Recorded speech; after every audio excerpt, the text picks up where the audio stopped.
Good morning, pineapple. Looking very good, very nice. Good morning, pineapple. Looking very good, very nice. Good morning, pineapple. Looking very good, very nice. Good morning, pineapple. Looking very good, very nice.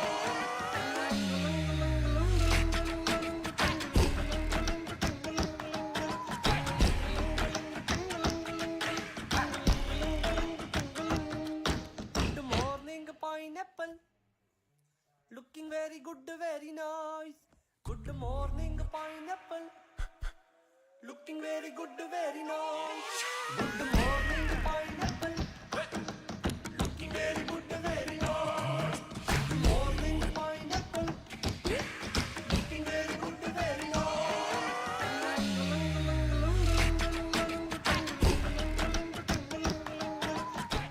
Walls, grow some balls! Walls, grow some balls! Walls, grow some balls! El pueblo presente! El pueblo presente! He was taken by ICE just the other day.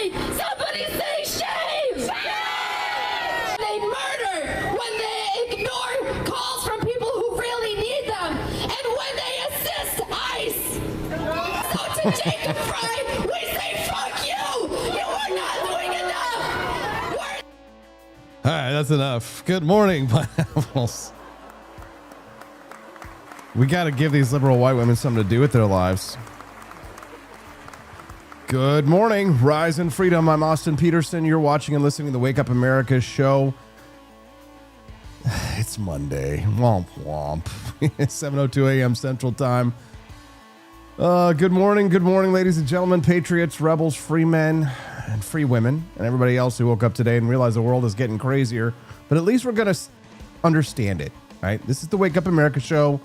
I'm Austin Peterson. Today's show is stacked. Today's one of those shows where we're going to go from hilarious to dead serious in 10 seconds flat, because that's what real life is right now. The clown world and the chessboard. It's all happening at the same time. 4 legs good, 2 legs bad. And let me just say right out of the gate, if you're new here, welcome. This is not one of those shows where we sit around whispering, apologizing, or performing emotional support politics. We're here to tell the truth, and we're going to have fun doing it. So now first we're going to kick off with something that's actually perfect for January, dry January, because after the holidays, America looks like a nation that got hit by a pie truck. Everybody's exhausted, bloated, and emotionally fragile, throwing ourselves into cars instead of taking care of our kids and launching ourselves at ICE agents. Apparently, many Americans are eating like a raccoon and drinking like a congressman. So we're going to talk about what happens to your body this morning when you take 30 days off booze, week by week, and why it's not detox. It's basically your body saying, thank you, finally, I thought you wanted me dead. And obviously, I'm not here to preach at you guys. I'm just telling you, there's a reason why the ruling class wants you weak, tired, and numbed out. And if you can get your energy and discipline back, you become very hard to control. So yes, we're going to start with that. And then this one's going to be fun. We're going to take a flamethrower to this modern social media trend, the 5 a.m. wake-up cult. You've seen these people. They're everywhere, right? They wake up at 4:58 a.m. Have you seen these TikToks or these reels? They'll drink 47 gallons of electrolytes. They stare into the sun. They take cold plunges. They journal, and then they journal about journaling. And then they film a day in the life video, which is funny because if you're filming it, you're not grinding. And now some sleep experts are coming out and saying what normal people already knew. If you're not a naturally morning person and you force yourself into this little influencer monk schedule, you're going to last a week, then crash, burn, and hate yourself because you tried to turn your body into a machine instead of operating like a normal human being. So we're going to cover that this morning because the truth is discipline is real, but the productivity cult is a scam, and we're going to separate the two. So now after we get done with dry January and roasting the 5 a.m. psychos, we're going to do something that sounds like a meme, but I'm not joking. Buy Greenland. I'm serious. Amy J.E. says, my job also wants me weak, soft, and easy to control. I'm a 5:30 a.m. guy. 5:50 sometimes. So yes, buy Greenland. I'm serious, right? This is not an imperial fantasy or this is not colonial vibes. This is geopolitics, right? The Arctic is opening up. Russia is moving. China is moving. Shipping lanes are shifting. Missile paths shorten over the pole. And Greenland is not just some island. It is a strategic crown jewel. It is the map position that decides whether America dominates the North Atlantic and the Arctic, or whether we sleepwalk into a future where adversaries set up the world that we control. Set up the world. Set up shop on the roof of the world. So, and the hilarious thing about this is the moment Trump starts talking about this, Denmark starts panicking. NATO is scrambling. Europe starts proposing new Arctic missions. Europe is way more up in arms about this than the invasion of Ukraine. And Trump, he doesn't care. He's just having a good old time, playing by his old art of the deal negotiating tactics. Here we are. And if you look, come to think of it, well, I got to look at this myself.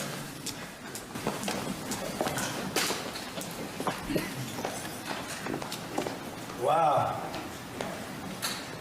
What a view. Here we are. And if you look,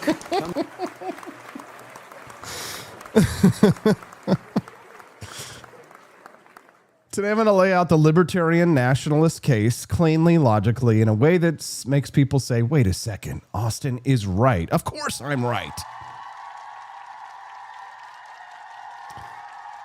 SeaWorld Girl says, strategically, yes, buy Greenland, but we have no money. See, here's the thing, though, about that whole we have no money thing.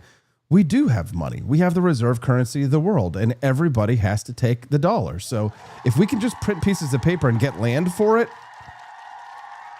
hey, man, they want to take it. It's up to them, right? So, and then we're going to come back to the homeland, right? Because we're going to talk about this strategic territory at the top of the planet. We've got strategic territory inside the United States being turned into chaos zones by left-wing governance. Minnesota is melting down. We've got ICE enforcement operations, protests, a narrative war, and a full institutional panic as the protected class machine collides with federal enforcement.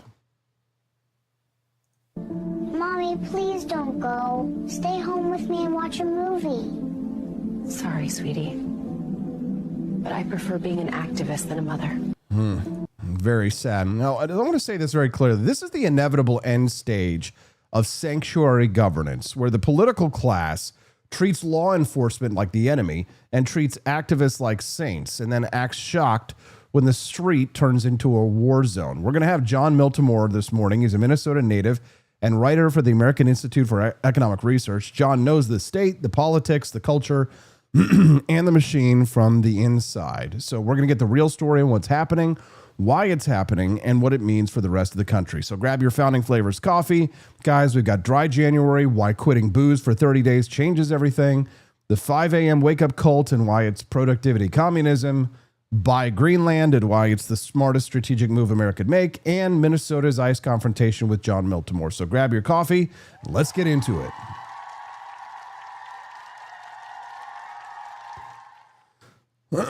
So we were officially out of the holiday fog. We've crossed the New Year threshold, everybody. We've shaken off the sugar coma, the Christmas cookies, the eggnog, right? The All Start Monday, the I deserve this, the it's a special occasion, the I had a tough year, right? And now America has entered its favorite season, not spring, not summer, not football season. America's favorite season, this is what I call the Great American Reset.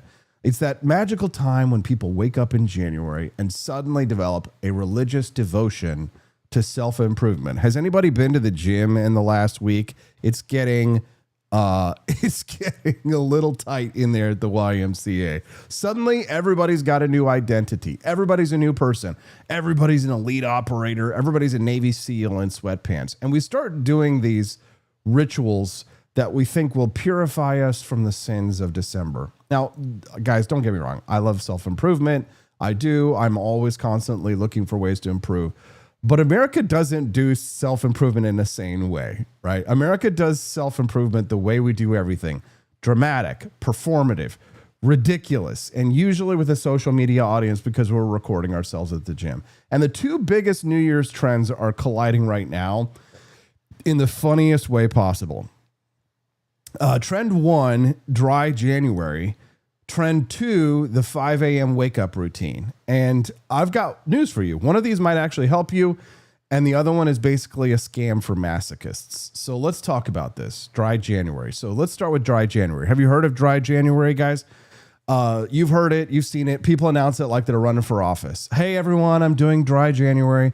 And then the comments look like they're responding to a war hero, right? Thank you for your service. Proud of you. You go, girl. You're so inspiring. Link to your Venmo. Buy me a coffee, right? And I know, guys, you guys are saying, Austin, are you telling me I can't enjoy my bourbon? No, relax. I'm not trying to take your freedom away, right? This is a libertarian show, right? Maybe microdose the whiskey, right? I'm not going to ban your whiskey or replace it with oat milk. But I saw a story this weekend that laid out something interesting. So the week by week changes that people experience when they stop drinking alcohol for 30 days. Dr. Mark Hyman, who frames it in a way that's pretty useful, he basically says it's not about moralizing in January. He says that it's about observing, right? It's kind of a powerful way to see what alcohol is doing to your body in real time and how quickly that your body can recover itself when you stop drinking. And here's what's funny. A lot of people think alcohol is helping them. They think that it relaxes them or it makes them more social or it helps them sleep.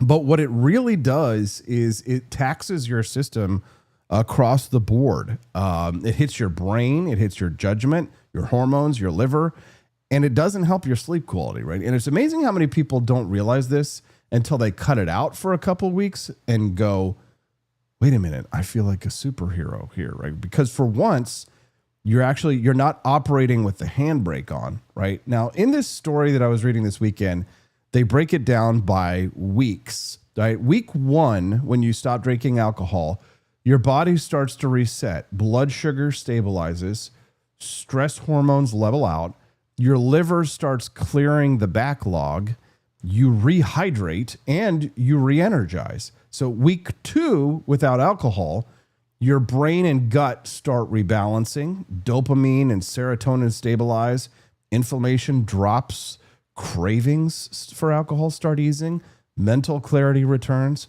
Week 3, lower inflammation, improvements in blood pressure, your skin actually looks better, anxiety settles down. And week 4 without alcohol, this doctor reports you get even more metabolic benefits, better insulin sensitivity, immune response improves, deeper sleep, more consistent energy, confidence, focusing. All right, but I'm paraphrasing what the doctor says, but that's the gist. And here's the key takeaway. Dry January, it's not like magic, right? It's not like a cleanse. This is kind of like just your body telling the truth. And if you're the kind of person who wants to increase your productivity, increase your discipline, increase your output, you should actually like that idea. Not because you need to become a monk or be completely chaste, but because you should be kind of curious, right? Like an engineer, like a businessman. If something is lowering your performance, you should want to know. If something's messing up your sleep, your mood, your weight, your anxiety, your energy, you should want to measure that, right? And the funniest part about all of this is that we've all gotten so used to living in a constant state of inflammation and exhaustion that normal health actually feels like a drug high, right? People cut out alcohol for 10 days and suddenly they're like, I have energy. My brain works. My emotions are stable. I don't hate everyone.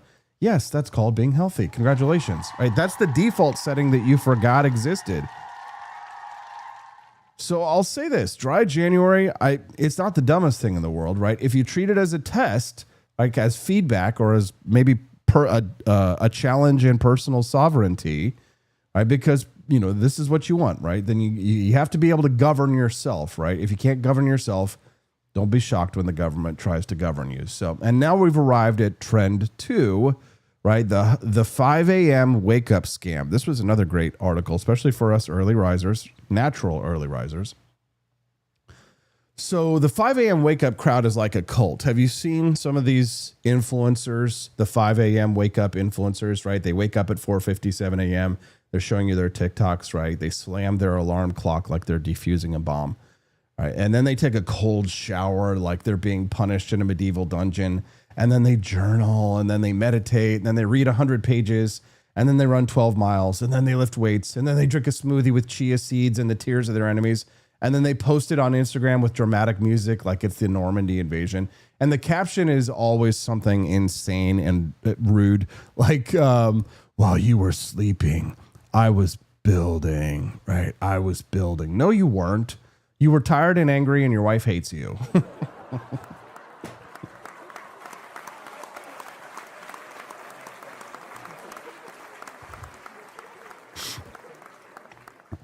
Now, the Wall Street Journal ran a piece about this 5 a.m. trend, and they actually quoted sleep experts who said, stop doing this to yourself if you're not naturally wired that way. There's a sleep doctor named Michael Bruce, and he says waking up at 5 a.m. is the second stupidest thing he's heard in a long time.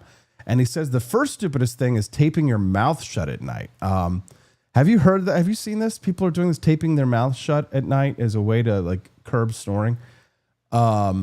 He makes the point that if you're not naturally a morning person, trying to force yourself to wake up at 5 a.m. is basically self-sabotage. Now, I'm not saying that he's the end-all be-all in this one, right? Your results may vary. Some of us are naturally early risers. I happen to be one. There's a reason why I like to do my show in the morning, right? This doctor, though, he says that if you're not naturally wired to do something like this, he says you're going to last a week.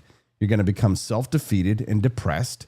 And I know some of you just got personally attacked by that sentence, but you know it's true, right? We are a sleep-deprived nation. The Wall Street Journal referenced Gallup polling showing a majority of Americans say they'd feel better if they got more sleep, but stress keeps them from sleeping. And a chunk of Americans are only getting 5 hours or less. And that number has been rising compared to past decades. And what do people do when they're sleep deprived, right? Instead of fixing the root problem, they cosplay discipline, right? They turn sleep deprivation into a virtue, right? They brag about waking up early as if the clock has moral value. Like God personally rewards the man who wakes up before dawn. Like waking up at 5 a.m. doesn't necessarily make you disciplined. It just makes you awake at 5 a.m. Some of you are productive at 5 a.m. Some of you are not, according to this doctor, right? But hustle culture has convinced people that early equals elite. And that's not always true, according to this doctor. Again, sometimes early just means you're miserable. So, and here's where this piece in the Wall Street Journal gets interesting. The sleep experts make the point that the ideal wake-up time depends on your habits, your age, your genetics, and your chronotype. Right? So that's your natural disposition. Some people are larks, early birds who naturally wake up early. Some are owls, night people who naturally peak later. And apparently most people are bears whose peak performance is midday, like 10 a.m. to 2 p.m. So imagine what happens when a bear tries to live like a lark, right? They're running on caffeine, resentment, and delusion, and then they reward themselves at night with alcohol to unwind. And now your sleep quality is wrecked, right? And you're tired and you wake up at 5 a.m. anyway because discipline. Then you're more tired, then you drink more coffee, and your anxiety goes up, and then you can't sleep. And this becomes this vicious cycle. So the real lesson that this doctor was saying in this piece is that your body has an operating system, right? Windows or Mac or whatever, right? And you can't really bully it into compliance long term. You can override it temporarily. Sure, work schedules, kids, responsibilities, right, reality, right? But if you fight your chronotype, this is what this doctor calls it, and then you stack bad sleep, too much caffeine, too much alcohol, too much screen time, right? Too much stress. He says you're not disciplined. You're just kind of breaking the machine and pretending that it's productivity, right? And this is the deeper point, right? Real discipline is not just causing yourself pain, right? Masochism. Real discipline is like instituting a system, following it consistently. And consistency is something that Americans really hate. What we like and what we reward with our social media views are these heroic bursts. We like transformation stories. We like suffering for a month and then celebrating with excess. That's why dry January is often followed by wet February. We do all or nothing, right? We do extremes. We don't do habits. And that is why most New Year's resolutions fail. So if you want to be productive, at least according to this doctor, don't copy a CEO's wake up time. Copy the CEO's habits. And there's the difference. So if a guy wakes up at 5 a.m. and runs $1 billion company, the magic isn't 5 a.m. The magic is that he goes to sleep on time. He has a schedule. He has routines. He protects his energy. He limits distractions. He has priorities, and he's consistent, right? Social media, though, it doesn't like that. That's too complicated. You can't boil that down into a 1-minute reel. Social media will turn it into a meme. Wake up at 5 a.m., right? But that's not the whole program, right? That's just the timestamp. So it's like saying, if you look at a successful business and say, oh, I heard he drinks coffee. Yeah, he drinks coffee. Sure. He also has a supply chain. He has systems. He has a calendar. He has a mission. He has employees. He has numbers, right? The coffee isn't necessarily the key, right? So here's the operator's take. You don't need to rise at 5 a.m. to prove that you're tough. You need to structure your life to get consistent output. So if you're consistently somebody who's naturally productive at night, then you can stop punishing yourself because some influencer in Miami told you real men wake up before sun rising, right? That influencer is probably selling you also an online course who would do such a thing. He's not trying to save your soul. He's trying to sell you a supplement. So now I personally wake up early every morning for this show, but I'm not pretending that makes me morally superior. I wake up early because I have to, because that is what we do here. But if I tried to stack this on top of late nights, booze, doom scrolling, and junk food, I would be a wreck, right? So I'm going to tell you guys the truth as your host and someone who actually produces output. Your number one performance enhancer, it's not a supplement, it's sleep. And your number two, it's not hustle, it's consistency. That's what you got to do. So the Wall Street Journal piece gives some practical tips, and they're pretty basic, but they work, right? First, morning sunlight, right? So, sunlight actually tells your brain to suppress melatonin and wake up. And it also sets the timer for melatonin later. And that's why people get wrecked in winter, because they're basically living under artificial light all day. So if you wake up in darkness, use a light gadget, right? There are alarm clocks that gradually brighten. It's like you're simulating sunrise. Third, limit alcohol, obviously, right? Alcohol too close to bedtime is going to mess you up. And alcohol obviously does not improve your sleep. It just sedates you and you wake up with lower quality rest. Fourth, workouts earlier in the day, according to this doctor, can actually help because exercise raises body temperature and helps wakefulness. But intense workouts late can make it harder to sleep. So if you're going to do a dry January, guys, don't turn it into a religion. Just try and treat it like a test, right? Turn it in. If you want to be more productive, right? Don't turn 5 a.m. into a religion. Just, treat it like an experiment. If you wake up at 5 a.m. and you're miserable and you're exhausted and your mood is garbage, that's not discipline. That's your body telling you to stop, right? Maybe you're not a 5 a.m. person. Maybe you're a 5:30 person or a 5:45 or a 6:30 person. Maybe you're a 7:30 person. Or maybe you're a night owl and maybe your best work happens later. So, stop copying strangers, start studying yourself, and that's the point. So there's a reason I like doing topics like these at the beginning of the year, because the modern world is kind of built to break your habits, right? We're built to have your attention broken, right? To keep you stressed, addicted, inflamed, exhausted, and distracted. But personal freedom starts at the personal level, right? Your political beliefs don't matter if your life is chaos. Who wants to listen to somebody's opinion when they don't have their life together, right? So whether you're doing dry January or not, fine. If you're a 5 a.m. person or not, fine. Just don't be stupid about it, right? Don't let hustle culture turn your health into a performance, right? Govern yourself. And if you can govern yourself, then you can handle what's coming next, because while you're trying to optimize your sleep schedule, there are parts of America that are not optimizing anything. They're collapsing. And one of them right now is in Minnesota, and we're going to go into that in just a few minutes. This is what we're dealing with on the ground. All over. That's right. Actually, I'm very respectful. And you're not respectful at all in any way. I just want to ask, do you believe in illegal immigration? Do you think U.S. taxpayers should be funding housing for illegals and medical care? Smart man. He is so intelligent. This man, He's got nothing to say. He's got nothing to say. I got a lot to say. He's a big All right, now- man. He's a big man. Now I'm a Nazi. What a big man. Oh. What a big man. Bye, Crazy. bye, big man. I'm very respectful. Bye, big man. I'm very respectful. Goodbye. See, Look at all those white this is the women with mentality. nothing to This do is in the their state lives. of the United States right now. Shame.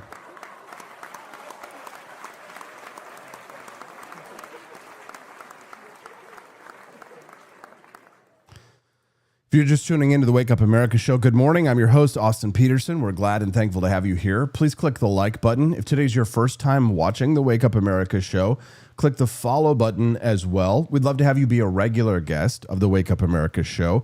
If you click the follow button, you'll get a notification on your Rumble app whenever we go live, which is every Monday through Friday, 7 to 9 a.m. Central Time. That's the Wake Up America show schedule. Mondays through Fridays, 7 to 9 a.m. Central Time. Set your calendar. Join us in the morning. It's not 5 a.m., it's 7 a.m. at least Central Time. We're glad to have you all here. Over the weekend, we had somebody buy 5 quality Leering Center shirts, 5 of them in one go. Quality Leering Center shirts available at forlibertyshop.com. Also, we have a really exciting announcement to go. Guys, we're going to Boston. Yes.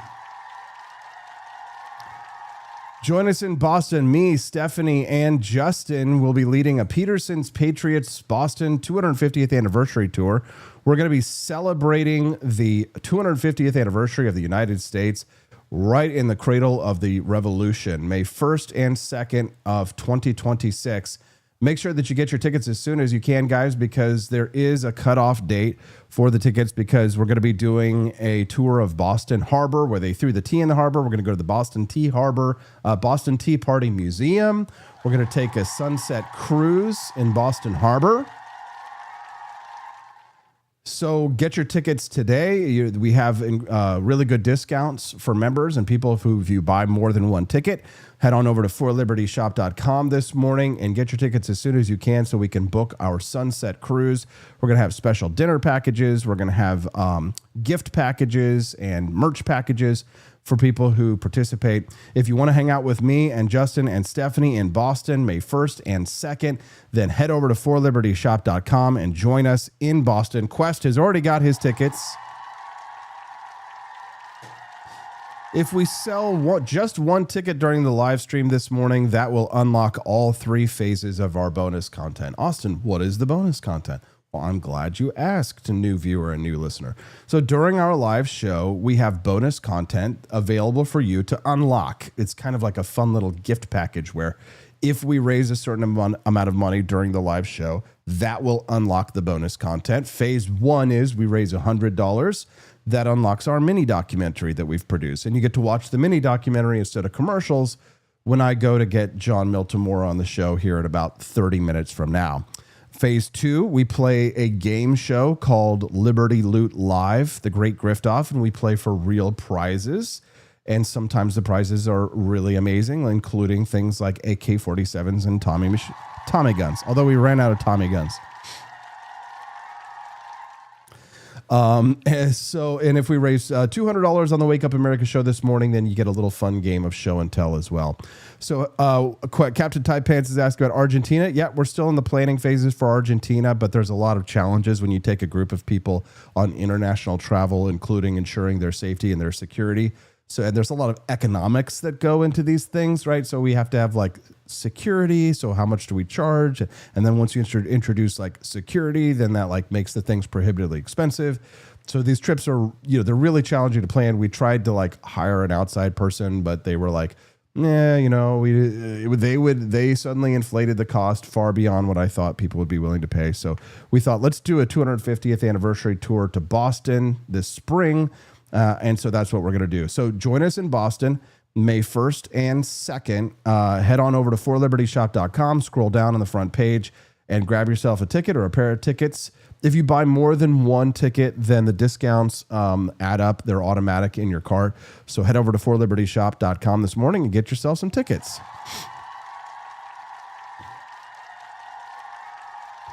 There you go. There you go. Right now, I am representing myself, and I'm representing the folks at Rise and Resist who have been trained so Rise to and be Resist. marshals. How much do they pay you to wear this vest? Absolutely nothing. Really? So I did some digging, and the woman trying to stop my interview is named Karen Shaw. She is a professional protester. I found her at almost 100 different protests. Let's look at her portfolio, shall we?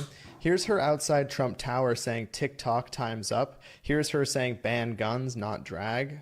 Amazing. This is her telling us that lies have consequences. She is also very passionate about abortion. Even in the video right now, she's just wearing a hat that says abortion on it. Sometimes she gets less creative though and just holds a sign that says enough. Now here I found her working with a different professional protester that I've exposed. This is Stuart Waldman. He was there when they raised the Palestinian flag over City Hall in Rhode Island. Everyone knows you. Everyone knows me? You are. They know what you do. I know what you do as well, Stuart Waldman. You are on the board of riseandresist.org, the company that is paying people like Karen for a second job as a professional protester. And the donation link to give you money is just Act Blue, which is the fundraising platform for the Democrat Party. That's who you are, Stuart Waldman. Now back to Karen. I found her with another professional protester that I've exposed. This was back at the Tesla protest. This is just a few photos of this other professional protester out of maybe 50 that I found. And yes, her name was Karen. Can you imagine being passionate about abortion, right, Thormock? Couldn't be me. All right, so Minnesota is not just a state right now. Minnesota is a symptom. Minnesota is what happens when a civilization decides laws are optional, borders are immoral, and truth is whatever the most aggressive activist yells into a microphone, right? This is not complicated. This is not nuanced. This is not a morality play with equal actors. This is a political machine deliberately built to protect criminals, protect fraud, and protect the power of Democrats like Tim Walz, Jacob Frey, and Ilhan Omar. And now that the federal government finally shows up to enforce reality on these people, the entire left-wing operating system goes into panic mode, right? Because here's what they fear the most: accountability. If they are saying that he has 10 years on service and is trained, he should know that you shouldn't be trying to get in front of a moving car. And if they are... getting in front of a moving car. Accountability. It's not them who bear any accountability for their behaviors. It's us, right? So what people like Ilhan Omar fear the most is true accountability, right? They don't fear violence. They've shown that. They don't fear chaos in their city. They love chaos. What they fear is that the public sees the machines for what they are, right? They see these paid protesters and paid agitators for what they are. So today, I'm going to strip the machine naked. I'm going to show you how the protected class machine works. And I'm going to show you why what's happening in Minneapolis is not just a tragic misunderstanding. It is the inevitable endpoint of progressive governance, and the bill is due. On January 7th, Renee Nicole Good, 37 years old, was shot and killed by an ICE agent during an immigration enforcement operation in Minneapolis. Immediately, and I mean instantly, the left attempted to mass produce a martyr. And now they do this every time, right? They don't investigate, they don't verify, they don't wait for details. They assemble the narrative like it's an assembly line. Step 1, declare law enforcement evil. Step 2, declare the protester a saint. Step 3, rage mobilization. Step 4, demand that ICE leave and enforcement of immigration law stops. Step 5, use emotional pressure to block scrutiny of the underlying crime ecosystem. Right now, the incident is covered in multiple videos. We watched many of them last week. Right, there's tons of bystander footage. Right, DHS released footage on this. And there is an immediate dispute, right? Federal authorities argue that it's self-defense. Minnesota officials argue that the video contradicts that, right? But the Minneapolis left doesn't investigate. What they do is they incite. And this is where the mayor, Jacob Frey, reveals himself, right? He went on camera. He called the federal narrative bull and told ICE to get the out, right? Now, I want you to think about what kind of a leader does that, right? Not How do you feel about him, right? What kind of leader escalates like that in the most politically volatile city in America, right? He's a demagogue. He's a narrative politician, a man who knows that Minneapolis is a tinderbox and he wants it to burn because if it does, then the smoke from all these fires covers the fraud that's going on at the state level, right? It's not about truth for Frey or for Walz or Ilhan Omar. This is about controlling the story. And Frey is doing this while law enforcement is actively engaged in a federal operation aimed at arresting violent offenders. Right? This is reckless incitement with taxpayer-funded securities, right? So let's get out of the emotion out of this and look at the numbers. I pulled these last night. Reuters reports there were about 2,000 federal officers already in Minneapolis, St. Paul for this operation.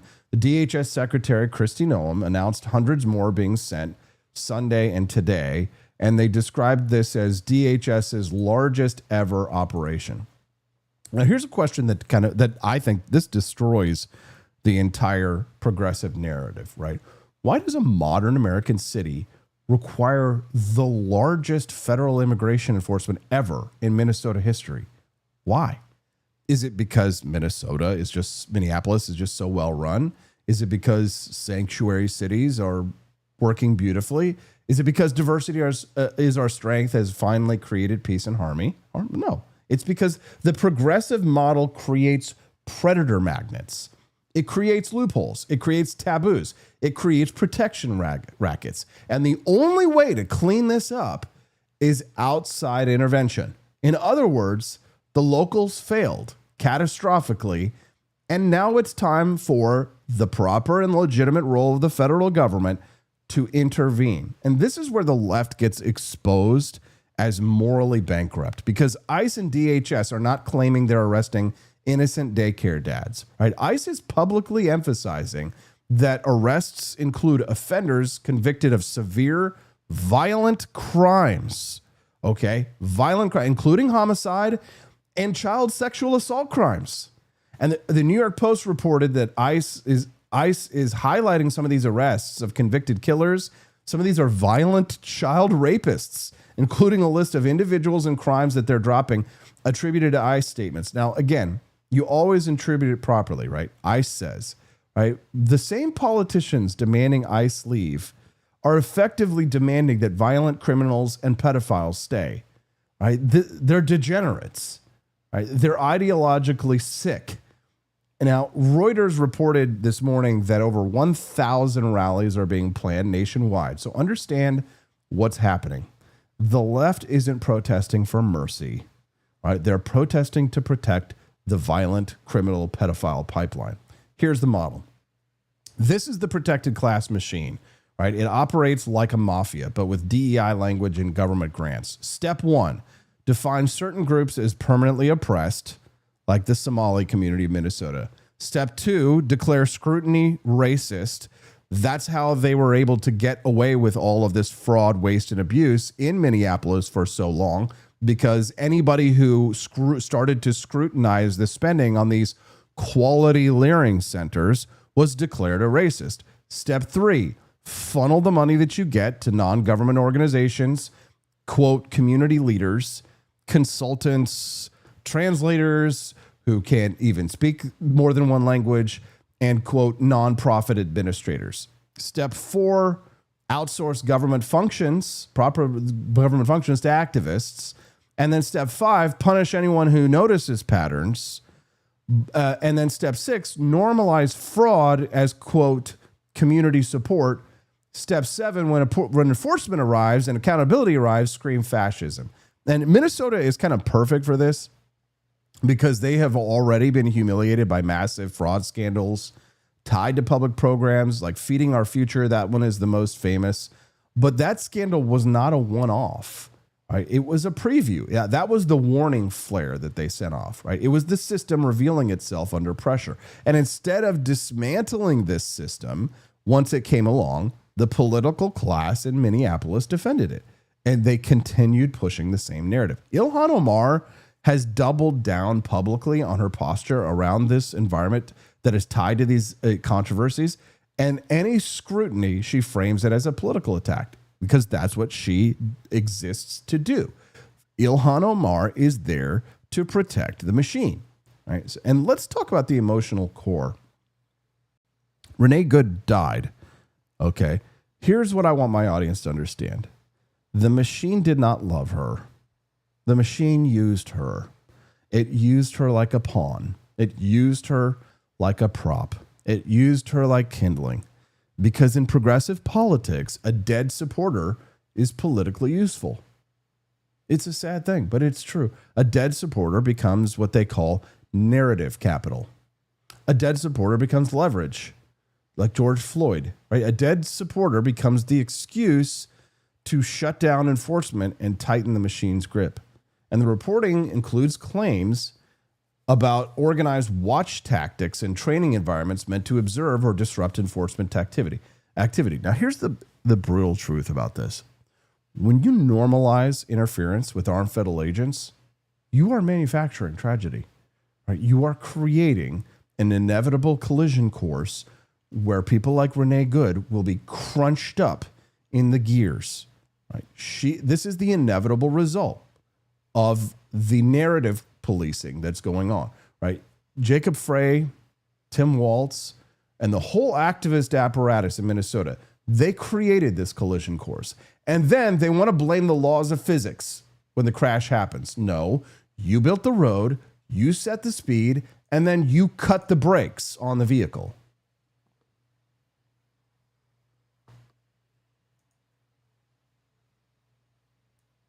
Oh, goodness gracious. The world is watching, and the world knows that America has an issue with guns. And police, of course. But the gun thing, the fact that she was shot like this for what? Almost hitting this agent? I mean, the fact that guns were used and she was shot and killed in this way, to me, is the most horrifying part. Why does an ICE agent have a gun? Why does an ICE? They want them to be like cops in the UK. They want our police officers.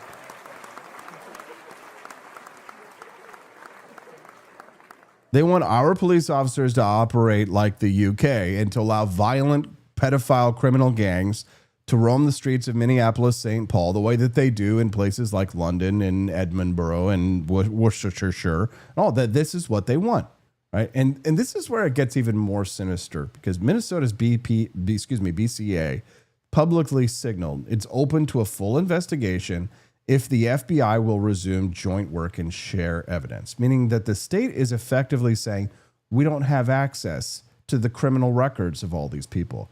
Now, you can interpret this in different ways, but I'm going to say this, right? When institutions fracture, if it's true that they don't have information about the violent, assaulting, welfare-stealing criminal pedophiles, right? This is where their entire legitimacy collapses, right? So Minnesota right now, they're fighting over who has the right to define reality.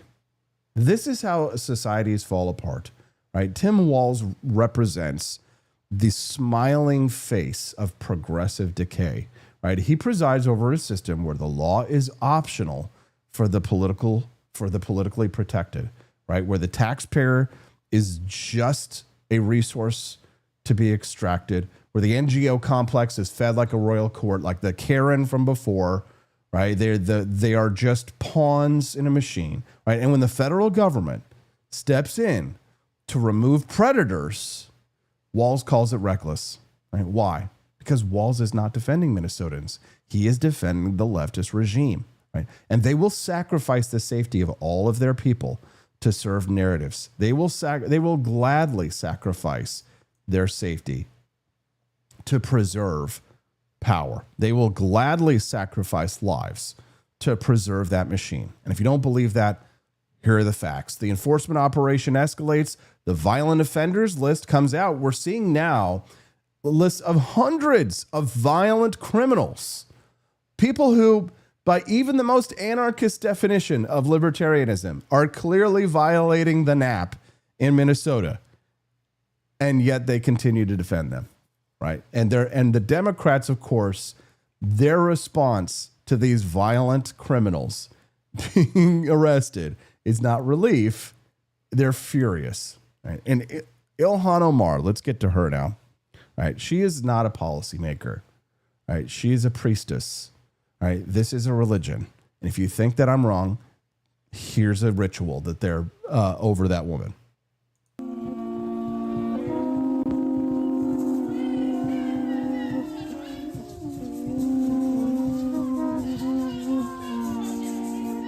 There it is, right?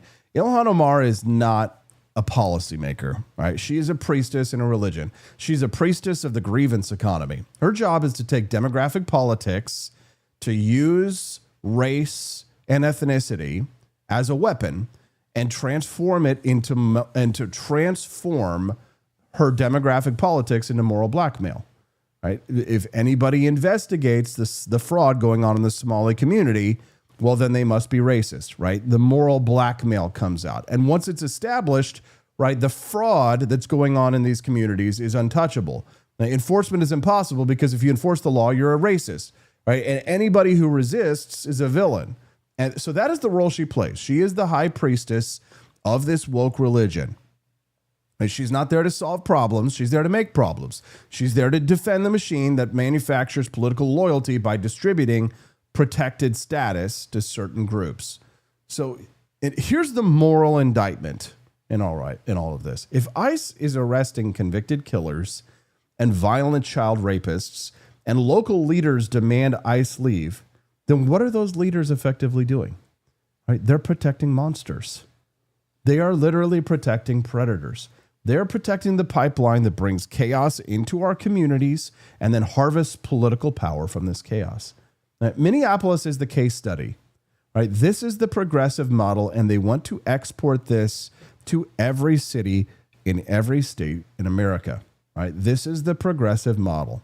Import disorder, subsidize dysfunction, criminalize scrutiny, and then accuse law-abiding citizens of hatred if they demand enforcement of laws, right? That's the machine. And that's why Minnesota matters. So at the 8 a.m. segment this morning, we're going to be bringing on somebody who knows this state. John Miltimore, he's from Minnesota. He understands the culture, the institutions, the history, and the whole propaganda ecosystem. And I'm going to ask him directly, what does it feel like to live in a state where the political class treats enforcement as oppression and treats predators like protected clients of the regime? So stick with us this morning.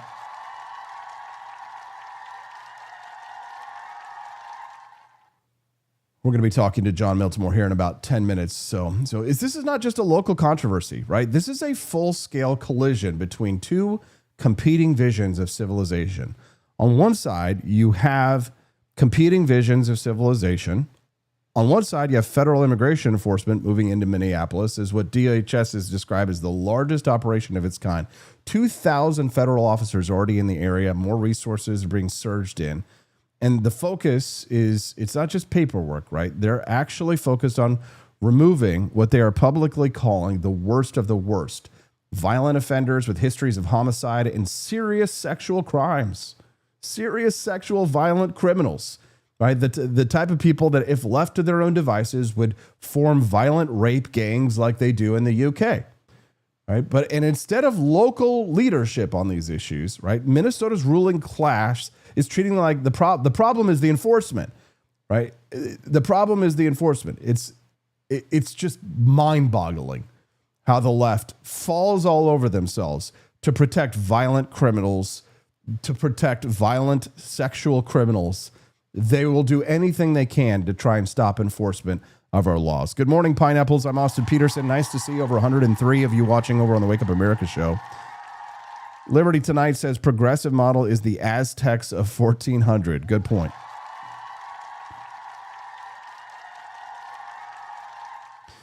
Relaxing McGroin asks, is that Haiti? No, that's not Haiti. That's Minneapolis right there.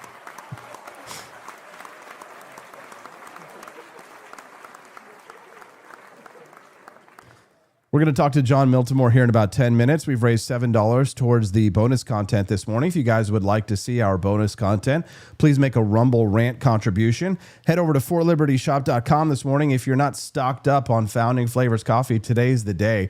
Here's my recommendation to you. If you've never tried our Founding Flavors coffee, the best way for you guys to visit, the best way for you guys to try our coffee is to head over to forlibertyshop.com and check out our bundles. What we've done is put together a nice bundle for you guys to try the top 3, my recommendations for you guys. Remember that price does include shipping, so don't freak out when you see that price, because the price that you see is the price that you get. Head over to forlibertyshop.com this morning and try my top 3 favorite. Jeffersonian Java is the #1 best-selling product of all time at forlibertyshop.com. Franklin's Electric Elixir, it's a great way to get in. If you're just interested in buying 1 box of coffee, then I might recommend the Franklin's Electric Elixir as a good way to like ease yourself into the Founding Flavors family. But my #1 favorite, for if you are a coffee lover and you love good coffee, Thomas's Painkiller is just so good. It's time for a new age of reason. At forlibertyshop.com, head on over to forlibertyshop.com, and when you make a purchase, you will help to unlock our bonus content. We've got unbelievable variety of flavors over at forlibertyshop.com. Martha's Mint, now available year-round. You demanded it. You got it. Hazelnut, Hancock's Hazelnut. We've got instant coffee. We have got K-Cups for those who demanded it. Knox's Continental Kick. Speaking of Boston, this is the man who drove the British out of Boston. Henry Knox. A light roast blend that means tons of caffeine, available for you at forlibertyshop.com. The K-Cups, Knox's Continental Kick, right? He hauled cannons through winter to shell Boston Harbor, and we're going to take a Liberty tour to Boston where Knox shelled the British. And we've got a whole sunset cruise set up for you guys. We have to sell at least 10 tickets in order for the trip to go forward. We've sold 2 so far, so we've got to sell 8 more tickets, or everybody just gets refunded their money and no Boston Liberty Tour. If you're interested in joining me and Justin and Stephanie for an incredible Liberty Tour in Boston, 2 wonderful days, then head on over to forlibertyshop.com, read all of the details and all the fine print on the trip, and then book your ticket today to join me and Stephanie and Justin in Boston, Massachusetts, May 1st and 2nd for the AP Liberty Tour for 2026. Also, we've got a whole bunch of new products that have just dropped. The FAFO collection, the FAFO stickers, FAFO heritage t-shirts. We've got coasters as well. Over at forlibertyshop.com, we're dropping incredible new products all the time. F around and find out t-shirts.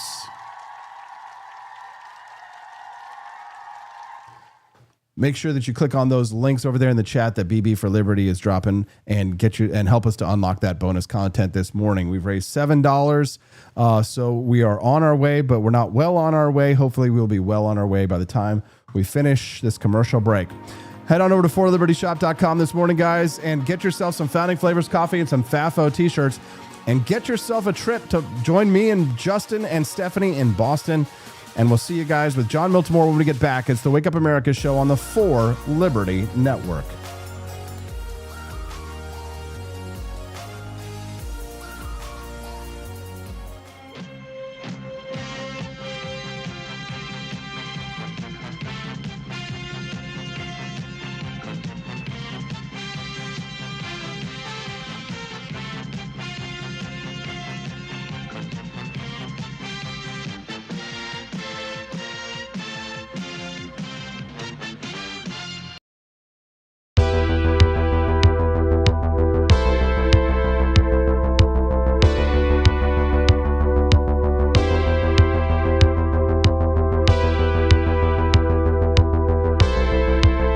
Are you tired of the strange radioactive effects of leftist culture?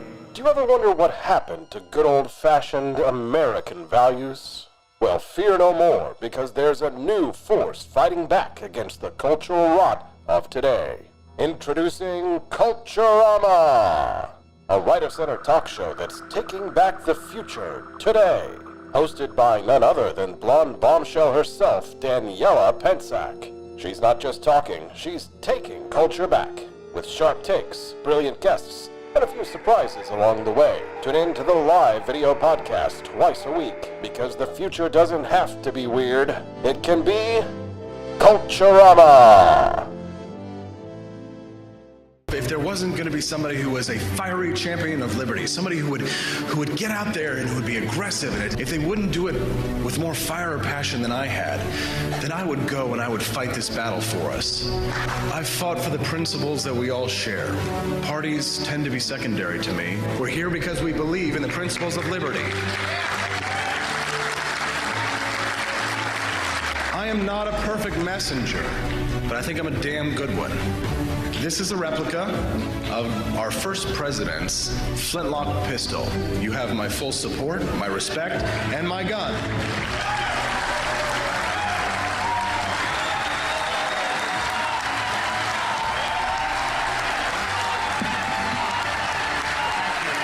I think that the heart of my philosophy is much more libertarianism than well, that's the fashionable word these days, I guess. A conservative is no longer just that. He's a libertarian and always has been.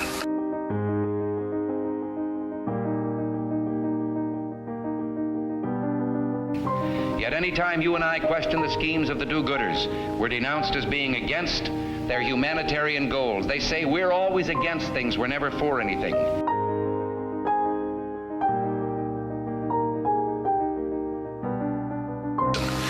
What is fascism? Fascism is private ownership, private enterprise, but total government control and regulation.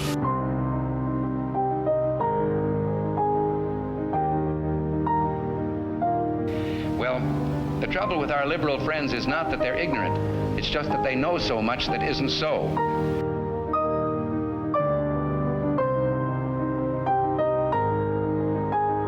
If we lose freedom here, there's no place to escape to. This is the last stand on earth.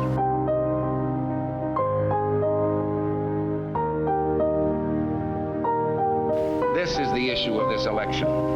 Whether we believe in our capacity for self-government or whether we abandon the American Revolution and confess that a little intellectual elite in a far distant capital can plan our lives for us better than we can plan them ourselves.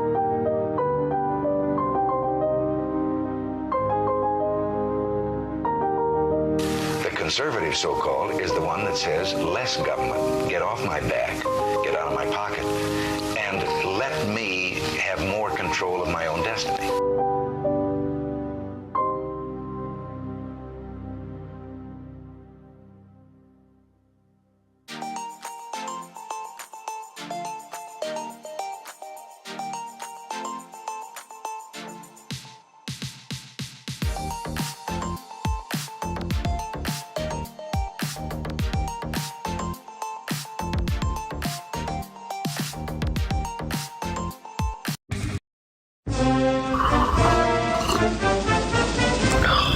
Tired of spending your hard-earned money on woke corporations that don't share your pro-freedom values? Fed up with sipping liberal lattes and progressive cappuccinos? Introducing Founding Flavors from AP for Liberty Shop. Get your day started with Washington's Revolutionary Roast. As robust and principled as the man himself, this blend is the shot of energy heard round the world. Or maybe you want to taste the fervor of freedom with Adams's Patriotic Perk. It's as dynamic and balanced as the U.S. Constitution, sure to awaken your spirit of liberty. For the aficionados, we've got the Jeffersonian Java, a complex mix of flavors that speaks volumes about your refined tastes. And don't forget Betsy's Liberty Lullaby, our decaf option, crafted with the same care and dedication Betsy Ross put into our Star-Spangled Banner. This blend lets you enjoy the taste of freedom anytime without losing sleep. No woke beans here, folks. Just pure, patriotic, pro-freedom flavors brewed with love for liberty. So why compromise your principles for a cup of coffee? Stand up for your values, perk up your patriotism, and start your day the American way. Get your founding flavors at apforlibertyshop.com.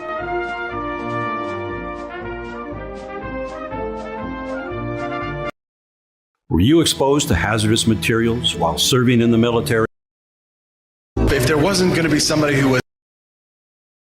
My philosophy is much more...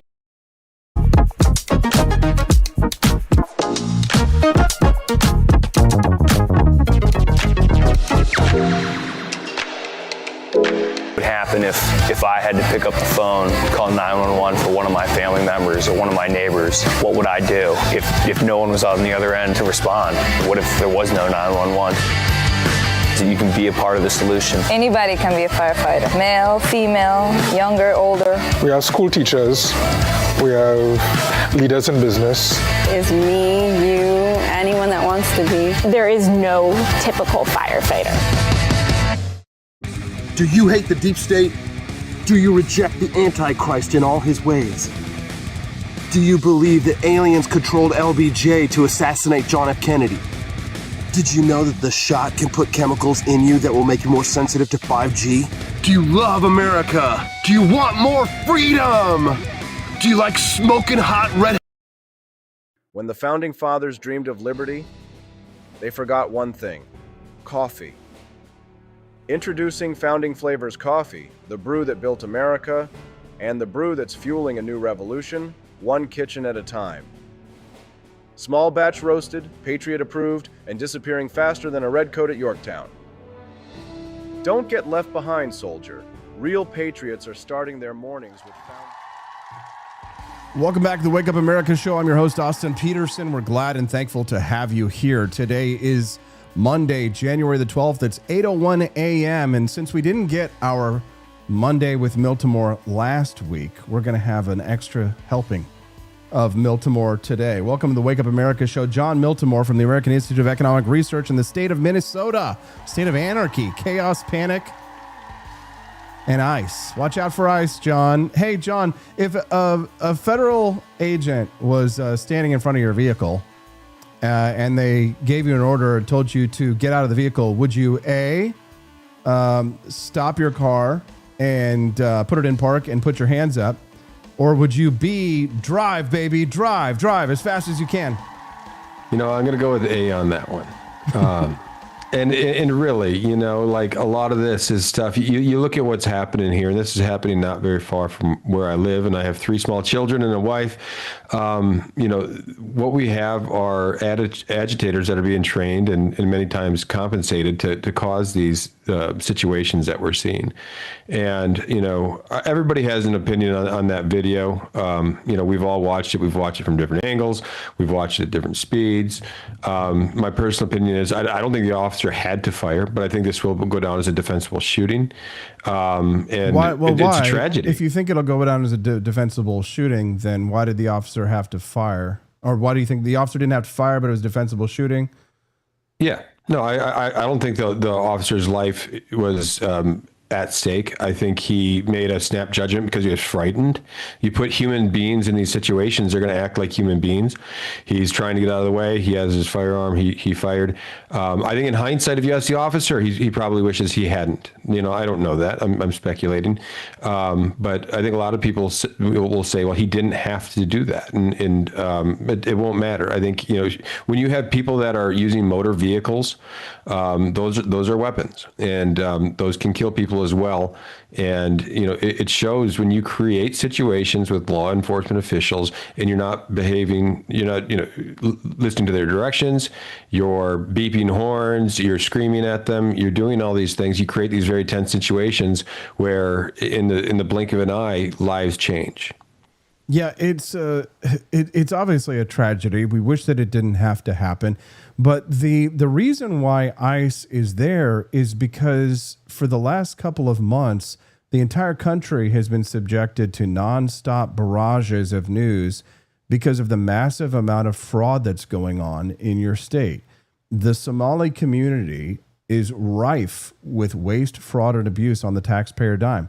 And it's not just Minnesota taxpayer dollars that they're scamming. They're scamming federal dollars as well, which means that the entire country is being forced to pay for all the waste, fraud, and abuse going on in your state, John. So there's a perfectly legitimate reason for ICE officers to be there enforcing federal immigration law against many violent criminals. Some of these people are sexual criminals against children. John, I read the rap sheets last night, a mile long on some of these people. There's a legitimate purpose for ICE to be there enforcing federal immigration law against these people who are defrauding us. Is that correct, or am I being hyperbolic? Yeah, and not just against the people that are defrauding the system, which again, there's been dozens and dozens of people already indicted for that, right? But you have criminals that have had warrants out for 20 years. You have child rapists, you have people with sex abuse charges, homicide charges. These are violent criminals. And the question for my governor, Tim Walz, or Mayor Frey would be, why were they walking free? Why did federal agents have to come put these people under arrest and put them behind bars? Why was that necessary? This should have been local law enforcement putting these people away. And they have open warrants. But nothing was happening. So what we had here, because local governments weren't doing their job, immigration is a federal policy. And, combined with the systems being defrauded, the ICE was on here in Minnesota for, in my opinion, very legitimate purposes. And they were putting some very, very bad people behind bars. You can hear, Amy Klobuchar and others saying that ICE is making us safe. I don't think the community is safe when you have these violent criminals that are being allowed to walk free. And you know me, Austin, I'm not some sort of, hardline immigration person. Like I'm pro-immigration. I think it's good for the country. But when you've had this sort of open borders policy for years, which we saw under the Biden administration, I don't think people appreciate many of the people that did come in here. And then many of the people that committed crimes and don't play by the rules. They just they don't go appear for their court hearings and so forth. Violent criminals that just try to blend into the system. ICE has records on these people. They've been rounding up some of the very unruly sorts. That should be something that people welcome. I think there are many people in the state that do welcome getting the riffraff, so to speak, behind bars. These are people with open warrants, criminal records. Why it's being opposed by page agitators, I think it's politics. I think everything in our country today is politics. This is going to be a very long year. I'm happy to see that Scott Bessent is ordering federal audits of the systems that were allowing this fraud to take place. I think we're going to find officials in very high places knew this was happening, and they did nothing to stop it. Now, John, it doesn't look like there's going to be any kind of reform on the state level, but I mean, are you hearing anything about people in your communities and that are sick of this? Or do you expect that this is just going to continue on and we'll have to see the federal government stepping in to clean up the mess around there? Yeah, I like everyone. I'm probably in my own bubble a little bit, but the people I talk to are outraged. And there's a lot of anger toward Tim Walz in particularly. But here's the thing, Walz, we kind of know that because Walz, look how quickly he stopped his reelection bid, right? That tells you the anger is like their internal poll showed people are upset by this. So the DFL kind of ran to end around and they pulled Walz, and now Amy Klobuchar, who's not tainted by this scandal, is going to be the one running for governor. But yes, when you look at this, I think there are a lot of average people that really aren't, even people that follow politics, that are angered by this and wondering what the heck's going on. How did this happen? Now, this Renee Good character, I'm reading up on sort of some of the training that she received from the left. These activists are continuing their agitations. They're continuing to blockade roads. They're continuing to inhibit federal law enforcement, enforcing federal immigration law, which you say is proper law. And I would expect this from the left. I expect Jacob Frey and Tim Walz, and I expect Ilhan Omar to make cover for the system because they've built this system based on fraud, right? And then when you try and prosecute the fraud, they call you a racist for trying to prosecute the fraud. That's how they managed to keep this going for so long, because anyone who questioned the fraud was painted as a racist. But why is it, John, when I open up my social media feed and I see my fellow libertarians, but I think I'm probably less and less whatever they are every single day, saying that if you don't let the federal immigration officer be run over by the violent communist radical, then you're not a real libertarian. That it's against the principles of the Gadsden flag. It doesn't, don't tread on me doesn't mean anything unless you let the leftist communists run over the federal police officer. I'm just a little confused by what does it really even mean to be a libertarian? in 2026, John. If it means that we have to allow federal police officers to be run over by communist, violent leftists, I'm not whatever that is, John. Yeah, I don't know who you're referring to or the particular post. Bruce Fenton, and anybody who has a yellow and black flag on their profile or identifies as a Hoppian or anarcho-capitalist. That's who I'm referring to. And I could name a half dozen other retards as well, but go ahead. I think a lot of this stems from, again, I'll go back to that word politics. You have immigration politics is a very polarizing thing, not just in America, but especially, I would say, among libertarians. I think Americans are very much in agreement on a lot of immigration issues, including opposing open borders. Like, you're looking at about maybe 10% of the population that actually supports open borders. I bet you a lot of them are libertarians, and maybe some sort of strain of socialists. But those politics get difficult, and a lot of people, because they oppose, the feds trying to impose its will on immigration this way by, rounding up not just criminals. This is something the Trump administration, I think, did invite to some degree. We're seeing sort of a mass dragnet of everyone who's here unlawful, which I always was worried about. I said it's going to get ugly. You're going to have people with phones recording everything. You're going to have, moms being dragged away. And there's this blurry area there where Americans don't, my daughter had a lot of questions on this. She said, well, why are we just taking away people that are just working? And I said, well, that's not what we're supposed to be doing. And I think if you talk to people, in ICE, I know people that are on the ground here, supporting this. You talk to them, the people they are very bad guys. But because some of the people are, some guy who's working as a janitor at a school in Massachusetts who's getting deported, I think it allowed this to be painted as we're just getting rid of anyone in this country who doesn't have lawful status. Right, but I think that's probably why a lot of libertarians are angry. Well, yeah, but shouldn't they know better? I mean, they're not retarded leftists. They should be able to discern the difference between the two, right? You've got literal violent criminal pedophiles with sexual assault rap sheets a mile long that are being deported, and every once in a while they do get someone who's just there working and not doing anything wrong, but they're not delineating between the two. They're saying that the ICE agent is the terrorist, and that the communist woman who's there instead of taking care of her kid is the hero, right? They're always siding with the left in everything that they do. And in part, it's because they're for open borders, John.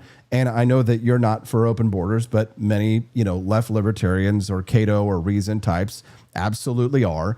And they're saying that it's the feds that are the problem. The people who are there enforcing legitimate law against people who are committing violent crimes are the problem. Why do we have to live in bizarro world or pretend that is the only true form of libertarianism, John, when clearly people like you and I exist? I think, what we're seeing is emotion is trumping reason. And people are so passionate about these things, they're allowing it to cloud what's actually happening. And, you could spend a whole show reading the names of the people that are being deported and the criminals, and then going through their rap sheets. Look at the crimes that they committed. Like we have a state policy network here in my state, the Center for the American Experiment, and they have a lot of very good content on this, and they're doing good work. And you can go and look at the rap sheets of these guys and ask yourself, do you want them in the community where you have your family, or is it a failure of law enforcement that these people were being allowed to just float around despite having warrants and violent crimes? Why that was the case, I just don't know. I think government is so focused on doing other things, like trying to spread the wealth around and bringing warm collectivism to the people, that they forgot that their job is to put violent criminals behind bars. Isn't it more likely, John, that a lot of the reason why so many of these open border-tarian types, the reason why they hold these beliefs is because they are luxury beliefs?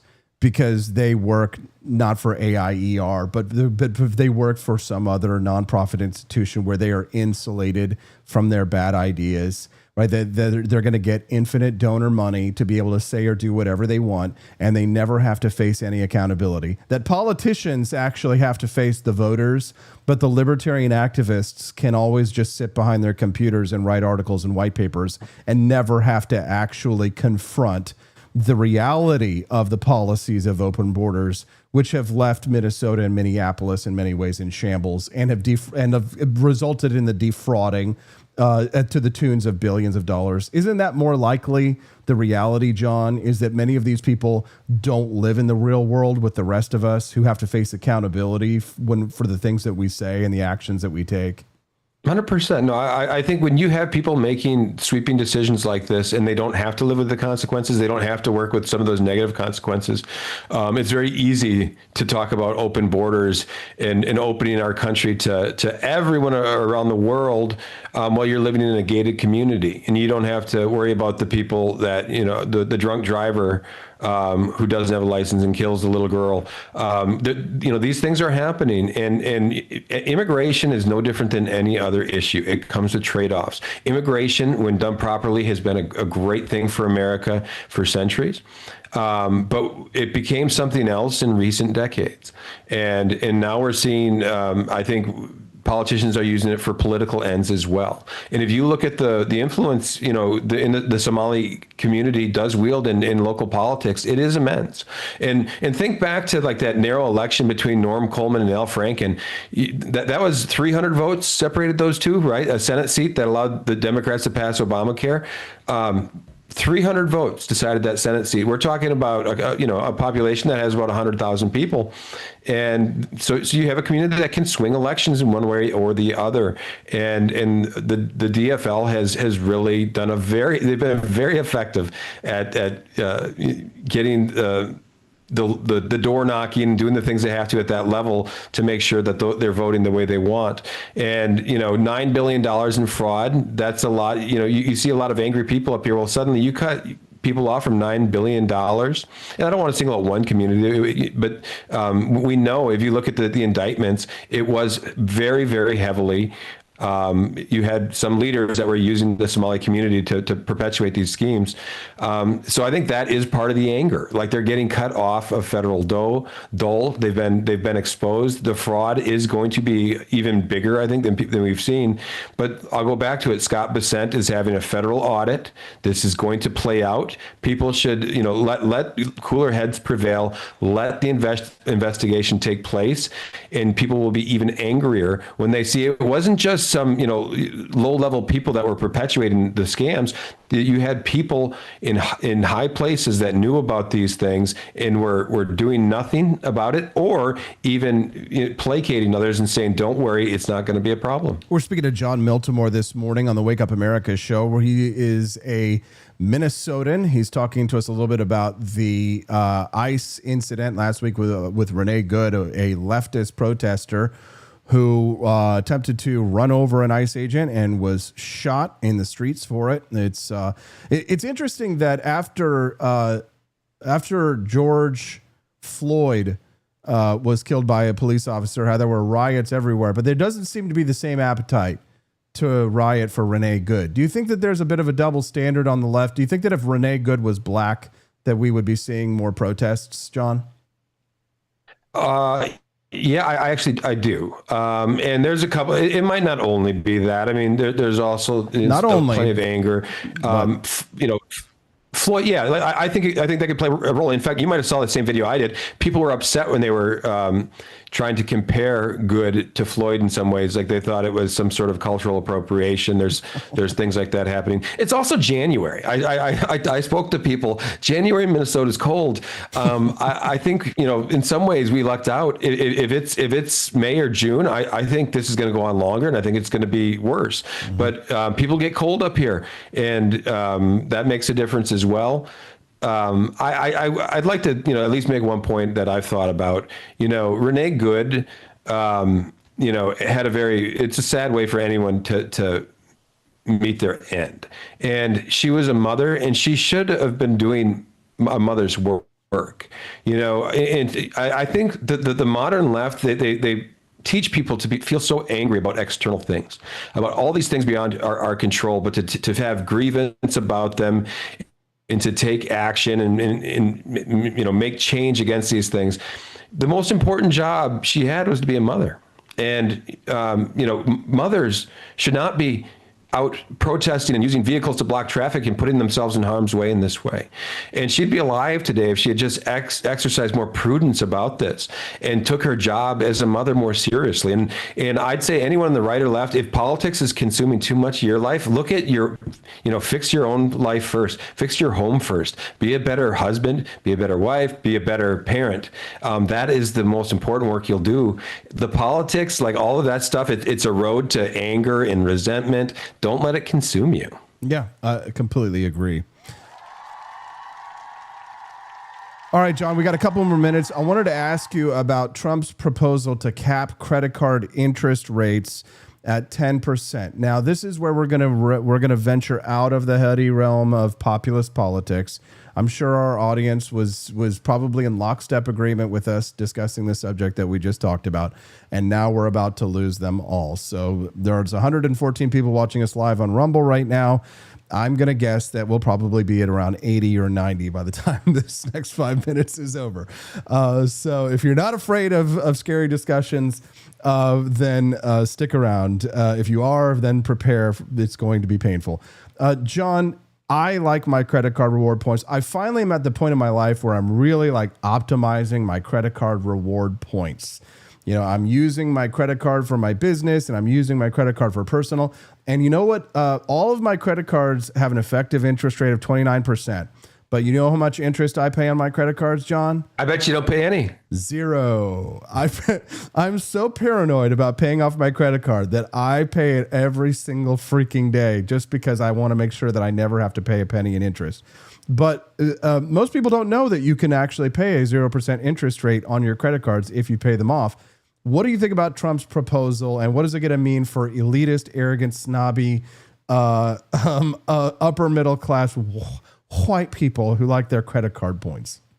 I couldn't believe he put it out, to be honest. And he put it out in such fashion. I hereby declare that, in his 10% cap, which is, by the way, more stringent than AOC and Bernie, right? I think their cap was like 15 or 20%. Trump he's putting more stringent price controls out there than the socialists. And all this will do, it will deny credit cards. If you don't have a credit card rating over a 700, goodbye to credit. That's what it'll do, because they're not going to take on these higher risk clients if they can't charge them have a higher rate. So it's disappointing to see. I think what we're seeing is the Trump administration is in full-blown populist mode, right? Mm-hmm. That there's a lot of people with credit card debt and a lot of people that use credit cards and say, hey, wow, Trump's going to save me money by doing this. They haven't thought through the policy. They haven't thought through that, all the people, we're talking hundreds of thousands of people or millions that will lose credit cards and a lot of people, sadly, Austin, they don't use credit cards like you and I do. Like they don't, pay the balance every month. They can't, right? So they're kind of carrying some debt. And what that'll mean is that they won't be able to get, essential goods, and it could be very messy. It could get very bad. And the sad part is I do think Donald Trump knows better. I think he knows better. John, you're a Christian. Isn't usury a sin? I'd have to have somebody cite to me the passage, because no, I don't think it is. If somebody could make a good, persuasive, case for that to me, I'm happy to hear them out. But I think that's kind of, some sort of, thing people cooked up a long time ago.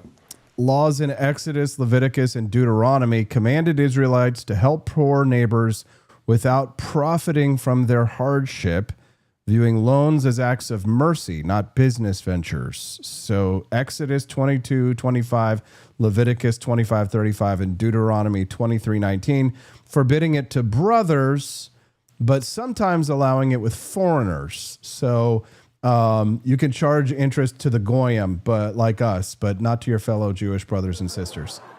This sounds exactly the way I do it. Like when I give out loans to people that I know, I don't charge them interest. When I'm giving it out to people outside my network, I ask for interest. And in financial institutions doing that, it makes perfect sense. They're not looking at loaning to a Christian or a Jew or a Muslim. They're a business making a profit. So I see no disconnect there whatsoever as a Christian. When I have family members in need, do you charge them? I guess I know what I would do. Would you charge If you had, if your father came to you in Austin and said, I need $3,000, what would you do? I don't know. I guess I know that my dad is in deep trouble and tell him that we need to figure out some kind of. But you wouldn't charge him interest, and I think that is the message. Like to treat those close to us with love. I think it could be very ugly if we put the material, our own material needs ahead of our loved ones. And in this case, I treat that as family. It could be somebody at my church. If somebody at my church needed money, I could, and somebody I knew and trusted, I could absolutely lend to them without interest. But banks have a different role. Okay, John, is there anything else that you'd like to share with our audience or plug before we let you go today? No, just check out my content, The Take by John Miltimore on Substack. I write there several times a week, and you can find even my more salty takes there. There we go. John Miltimore from the American Institute of Economic Research. Have a great day. We appreciate you very much. Thank you very much, John Miltimore. He's Mondays with Miltimores. He's been with us since the very beginning of the Wake Up America show. We're grateful and glad to have him. If you're just tuning into the Wake Up America show, good morning. I'm your host, Austin Peterson. We're glad and thankful to have you here. If today is your first time watching the Wake Up America show, make sure that you click that like button. When you click the like button, it helps us to get out into more people's feeds. And if today is your first time watching the Wake Up America show, when you click the follow button over on Rumble, that's going to send you a notification whenever we go live, which is every Monday through Friday from 7 to 9 a.m. Central Time. So make sure you click that follow button. And again, you'll get a notification on your phone Mondays through Fridays, 7 to 9 a.m. Central Time. We run this show like clockwork. We also have bonus content available for you today. That's how we monetize the show. So the Wake Up America show is funded entirely by viewers and listeners just like you. And if you're enjoying the content this morning, we'd love to earn a small tip from you, perhaps a Rumble rant donation that you can give. Or if maybe you're not watching us on Rumble, but you want to help support the show, then visit forlibertyshop.com this morning. Every purchase that's made during the live show goes to help unlock the bonus content. And we have 3 phases of bonus content available to unlock. Phase 1 is our mini documentary that we produce. Phase 2 is an actual game show that we turn the show on, and we get to play games with each other on our mobile phones, and the first place winner wins a nice prize from the shop.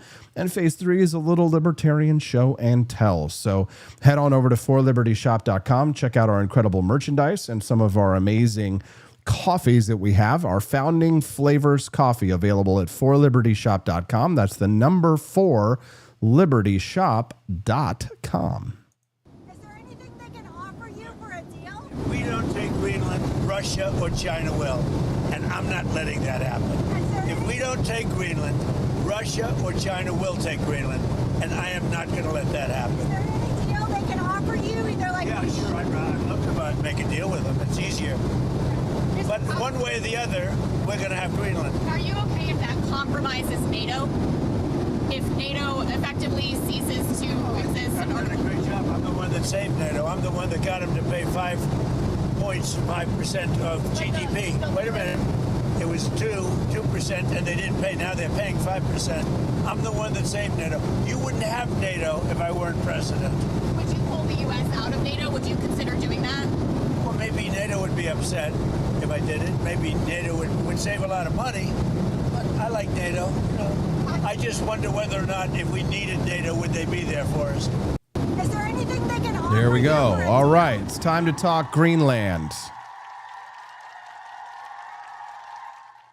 So I'm about to say something that sounds like a meme. This is going to sound like a joke, right? It's going to sound like a Trump said it once and everybody laughed kind of thing. And the fact that this sounds like a meme is precisely why the media wants it to stay a meme. Because if you ever stop laughing long enough to look at the map, you're going to realize something. Buying Greenland is not a joke. It's not imperial cosplay. It's not some colonial fever dream. It is the most sane, rational, strategic, and self-interested move that America could make in the 21st century. I'm not saying invade. I'm not saying bully. I'm not saying do some crazy land grab with bayonets and flags. I'm saying exactly what I'm saying. Buy Greenland. Negotiate, pay, build, and protect. Right? And if people clutch pearls the idea of America paying money to secure its own future, I have news for you, right? That is what grown-up superpowers do. Now, you know me, I'm a small L libertarian, right? I don't want endless wars. I don't want global social work.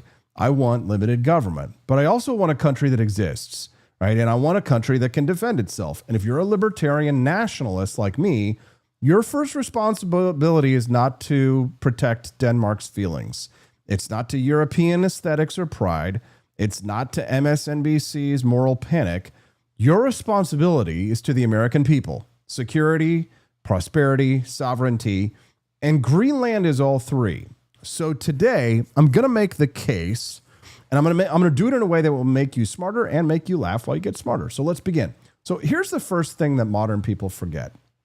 Maps still matter. All right. Geography still matters, and geography does not care about your hashtags.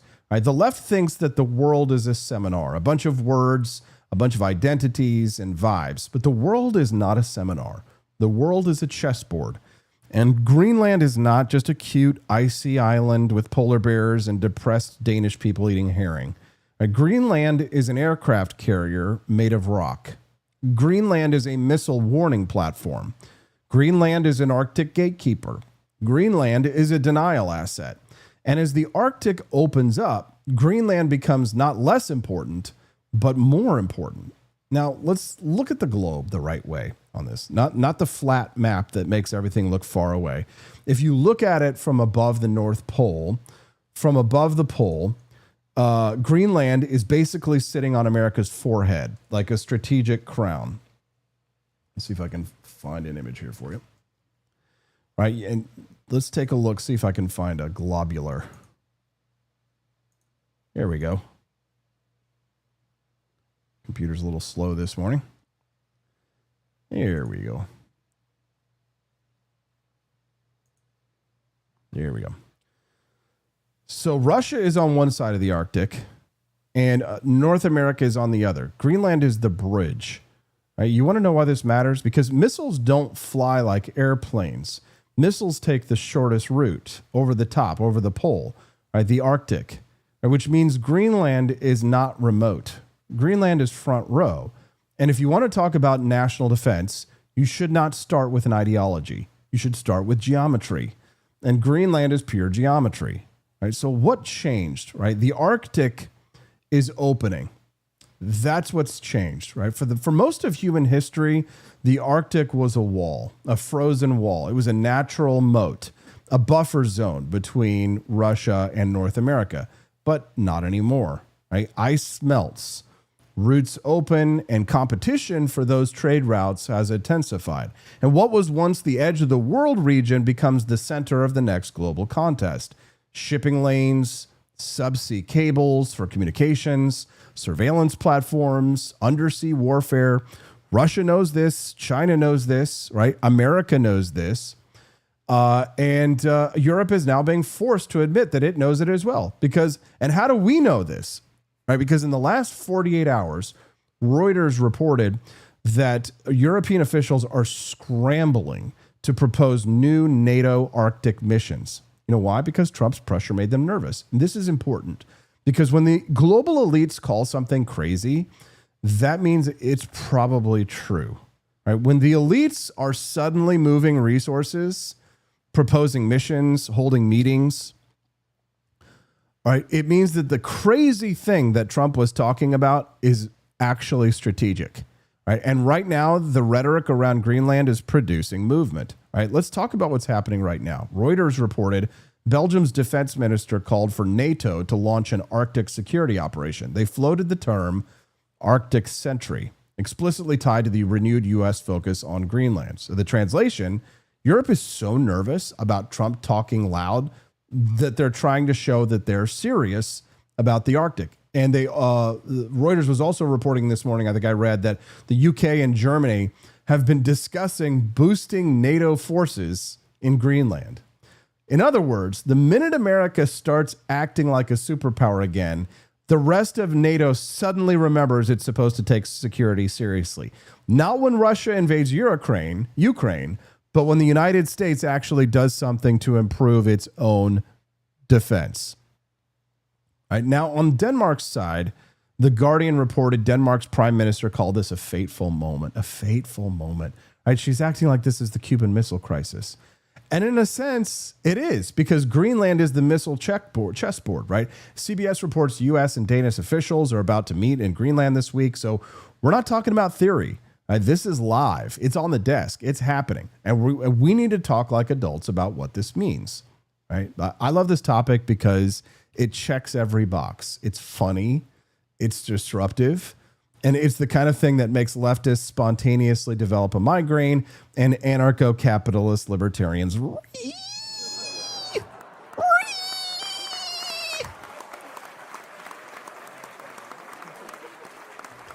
And it's strategically brilliant. We weren't talking about this before Trump got elected. This is strategically brilliant. It's like watching a guy walk into a poker game and flip the table, and the table flip is mathematically correct. So Trump says, buy Greenland, and the media acts like he said colonize Mars with Viking longboats. But the minute he says it, the minute Trump acts, NATO starts planning Arctic missions. Right? Denmark starts sweating, Russia and China start listening, and all of a sudden Greenland isn't a punchline anymore. It's a position. Russian destroyers and submarines, and China destroyers and submarines all over the place. We're not going to let that happen. And if it affects NATO, then it affects NATO. But, you know, they need us much more than we need them. I will tell you that right now. You have Russian destroyers.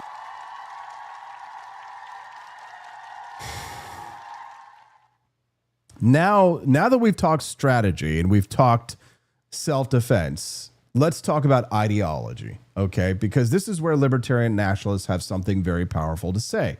Libertarian nationalists believe in national sovereignty, limited government at home, and strategic realism abroad, right? We don't do empire for empire's sake.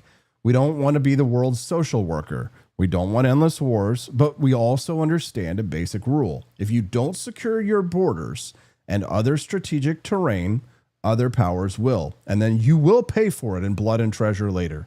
So here's the deal. The best war is the war that you don't have to fight.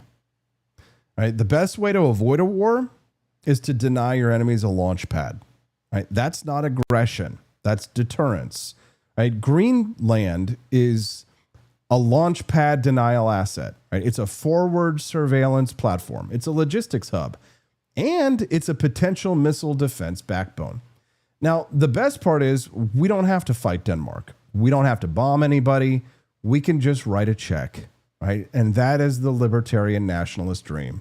Solve a future war with a contract and a purchase order.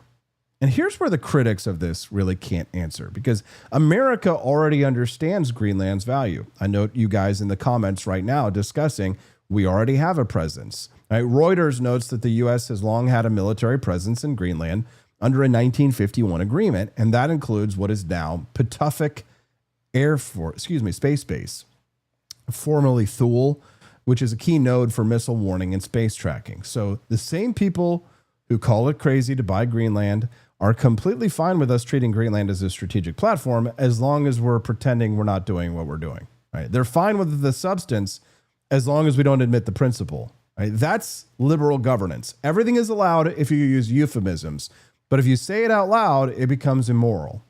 But here's where this gets deadly serious. Right? Russia has the largest Arctic coastline, and Russia is not sleeping on the Arctic. Right? Russia is militarizing. Russia is investing. Russia is building. And China has this bizarre phrase. I don't know if you've ever heard this before. This might be the first time you've ever heard, come into contact with it. But China calls themselves a near Arctic state. Right? There's no such thing as a near Arctic state. That's like me calling myself near rich. Right? But it's a signal. Right? China wants influence infrastructure, ports, cables, mining rights, research stations, and Greenland is the prize. Right? Now, the U.S., we don't have to colonize Greenland. We just have to prevent Greenland from becoming a hostile forward position. So that's the whole story. This isn't about bullying little guys. This is about keeping the Arctic from becoming a choke chain around America. Now, you're going to hear from Europe this week, Greenland is not for sale. Okay, fine, right? But here's what I want to ask Europe. How many European countries can defend themselves without America? Exactly, right? NATO is basically a reality show where America pays the bills and Europe critiques the script. And now Denmark is acting like buying Greenland would be some moral catastrophe. But Denmark literally relies on the American security umbrella. So what Denmark is saying, right? Booty Sweat says it's like calling Missouri a near ocean state. Yeah, exactly. We are a near ocean state.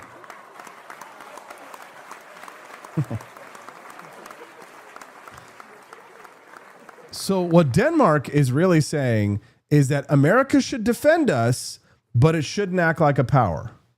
No, that deal is over. Right? In a competitive world, you don't get to outsource your defense to a superpower and then complain when the superpower wants strategic terrain. Now, how do you do this in a way that doesn't involve inflaming everything? Okay, how do you do this? Here's my libertarian contract solution, right? You do a negotiated purchase package. You give compensation to Denmark, protections and rights for Greenlanders, some self-rule guarantees, infrastructure investment, defense commitments, and clear terms on resource development. You write a contract, right? You don't send Marines, you send lawyers and engineers. I mean, this is what America used to do when it wanted to expand without destroying itself. It's called strategic acquisition. Now let's talk about money, because I know what my libertarian friends are going to say. We don't have any money. We can't pay for it. We're broke. We're just $1 trillion in debt, right? Greenland is not just a rock. Okay. It has potential resources. If I were eyeballs deep in debt, but I could borrow enough money to buy a patch of land that had mineral rights and a gold mine underneath it, and then I could mine the gold and buy my way out of debt, would that be a wise decision? Yes. Do I sometimes use strategic debt that we call leverage to buy and sell stocks on the stock market? Yes. That little piece of leverage has helped me make money. I borrow a little money. I buy the stock. I sell the stock for more than I paid for it, and I pay the money back, and I take a little bit of money and I pay a little bit of interest on that money that I borrowed. That's it. It's not hard. Greenland is not just a rock. It has potential resources, rare earth elements. We have none. China has all of them. Minerals, strategic materials that become critical in an age of battery tech and advanced manufacturing. CSIS has highlighted Greenland's strategic importance tied to rare earths and Arctic influence as part of the broader security matrix for the United States. So you don't need to overpromise. You don't need to say that Greenland will pay for itself in a year, right? But you can say the truth. And if you don't secure access to strategic materials, someone else will. And that someone else is not Denmark. They will never be able to extract the resources from Greenland. Now, here's what makes this topic hilarious, right? Because it is a very meme-worthy topic, right? The left cannot compute this topic because their brains are wired for two things: empathy theater and anti-Americanism. So when you say America should buy Greenland, they immediately picture 1800s imperialism. But the left loves globalism. They love foreign influence. They love open borders. They love international institutions telling Americans what to do. They love the United Nations, right? But if America wants a strategic asset, suddenly property rights and sovereignty become sacred, right? It's selective morality. It's pure hypocrisy. Right? It's like the Minnesotans who are now crying. They sound like blood and soil nationalists telling the feds to get out of Minnesota. That's their view. Whenever it's convenient to them, all of a sudden they turn into blood and soil nationalists, right? But, blood and soil for Denmark, right? But not for the United States. Right? Buying Greenland by negotiated transfer with rights and self-rule protections is actually the opposite of colonialism. Colonialism is exploitation by force. A purchase is a contractual transfer with compensation. And we've done this before. We bought the U.S. Virgin Islands from Denmark. Right? The left wants to pretend every strategic action is evil. because they want America blind and they want America weak. Strength is not evil. Strength is what prevents evil from winning.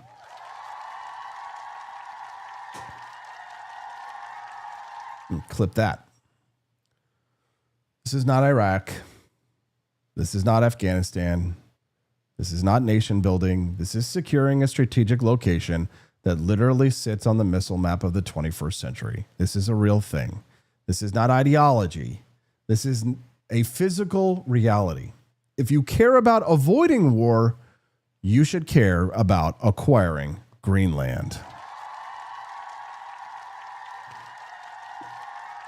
So now here's the kicker.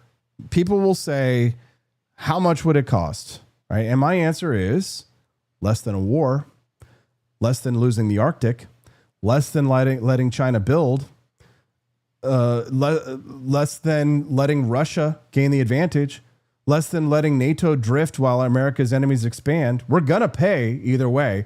The only question is, do we pay in money now or blood later? That's the adult question. Can clip that one too, Brad.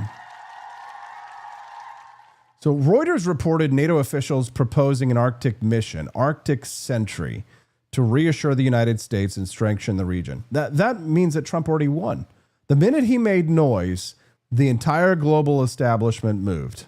That's what leadership is. Leadership is making people do the right thing by making them uncomfortable. The entire post-war order has been America pretending to be a charity. And I'm sorry, I'm done with that. If you want America to defend the world, America gets to act like a power in its own defense. America gets to secure terrain, right? And here's what libertarian nationalism means. Free people at home, strong borders, hard money, limited government, and strategic deterrence so we don't get dragged into wars.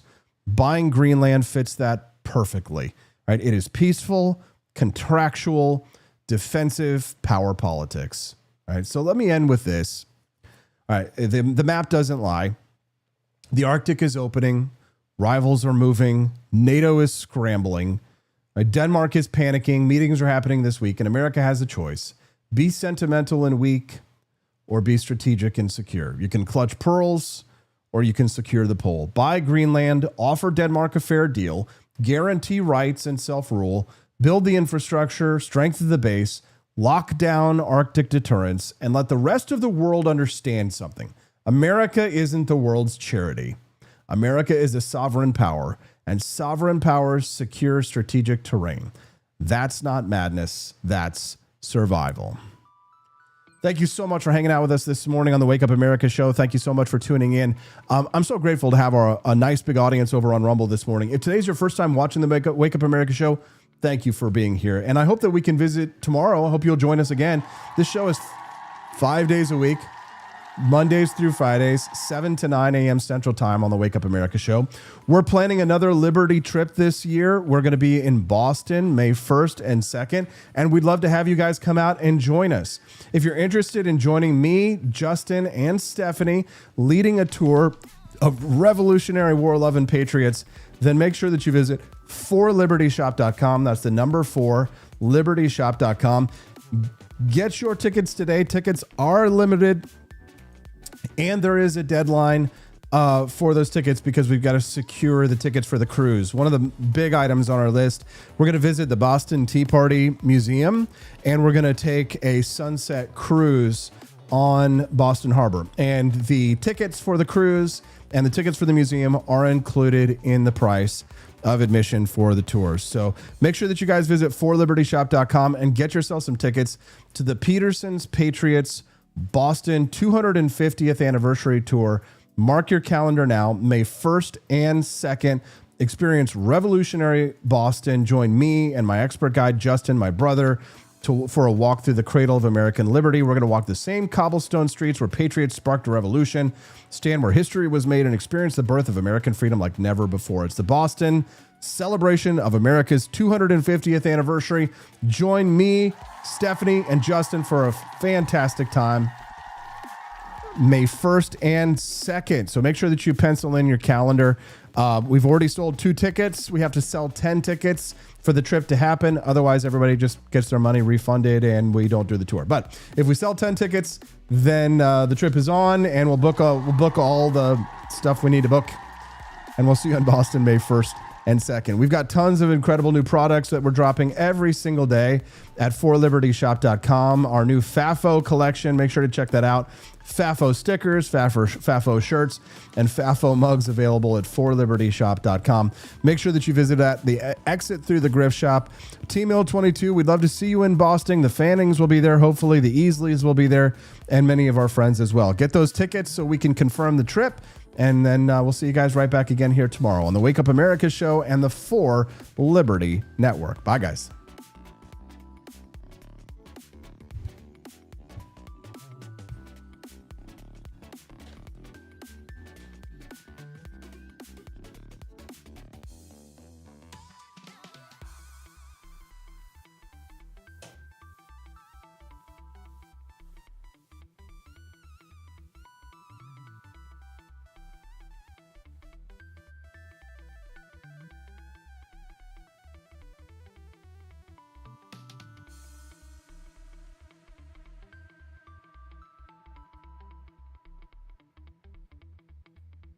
Imagine bringing George Washington back to life.